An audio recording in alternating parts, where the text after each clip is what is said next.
Hello, it's me, Ingrid, with your Strigoi film update. Well, it's actually a story, more of a story, like, let me tell you a little story kind of thing.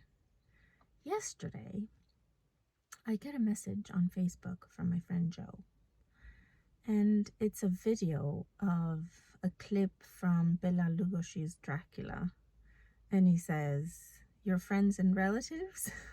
And I laugh, because it's funny. So I write back and I say, one must never forget one's roots, because you should never forget where you came from.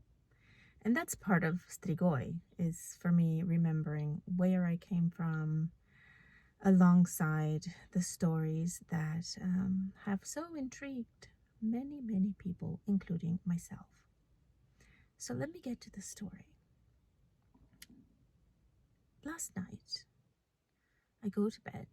It's midnight, because I try to get to bed around midnight, even though it's late, but so it's midnight. I get in bed, I do my bit of reading, and then I turn the light off. And I have this little just salt lamp by my bed, so it's not a bright light or anything. But anyway, that'll come in later. So I turn off the light and I close my eyes and I start to think about the day, as you do. And then I hear a sound. Now, Ireland is windy, and when it's windy, which is a lot of the time, there's this curtain in my bedroom that makes a little whooshing sound, so I'm used to that. So I thought, it's the curtain. And then I hear the sound again, and I'm thinking to myself, that is definitely not the curtain. So, here we go. So then I'm listening at this point. I'm very carefully listening. What could it be? And I hear it, and it's like shuffling, almost like shuffling feet, or a flutter of some sort, or like if you're dragging like a long train on the ground. And my heart's starting to beat kind of fast, and I think to myself, oh my god, what if there's somebody in here? So my light, this little salt light lamp, is a little bit far for me to reach, so it's not really easy. And when you're scared, the last thing you want to do is get out from under the covers, because obviously that's where the danger lies, and the covers are the ultimate armor. So I have to actually reach out beyond the bed and to the light, and I turn it on. And I look around and I don't see anything. And then I see something fly across the room. And I was like, oh, it's a butterfly. And I think to myself, it's a pretty big butterfly. But I've seen large butterflies here in Ireland. So I get up to see the butterfly. And it's perched on the on the door frame. So right above the door frame, I see it there.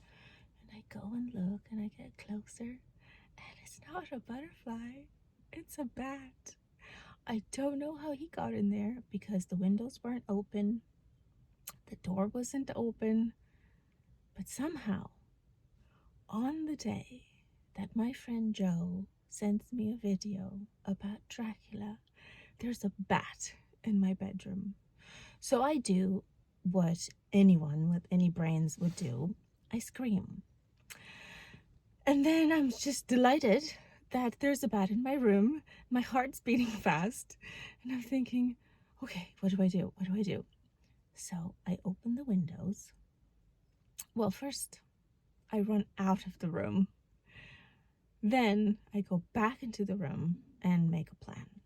So I open all the windows and I look for him, so I can't find him anymore. So eventually I find him, and he is perched on the ceiling light, because it has like a little ledge. So he's perched there looking at me. So I climbed up on the bed, and I'm standing on the bed, and I'm looking at him, and he's looking at me, and he's very curious. And the way he's looking at me is just not scared, but very inquisitive.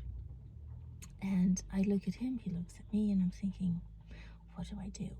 Because I don't want to touch him, because I know they're very delicate, so I don't want to hurt him. And I also don't want to get bit. Because imagine, I mean, that would just be the last, what is it, like the last frontier to get bit by a bat while I'm working on the Strigoi film. So anyway, I took a tissue and I just sort of gently moved the air around him, and he flew right out the window into the night.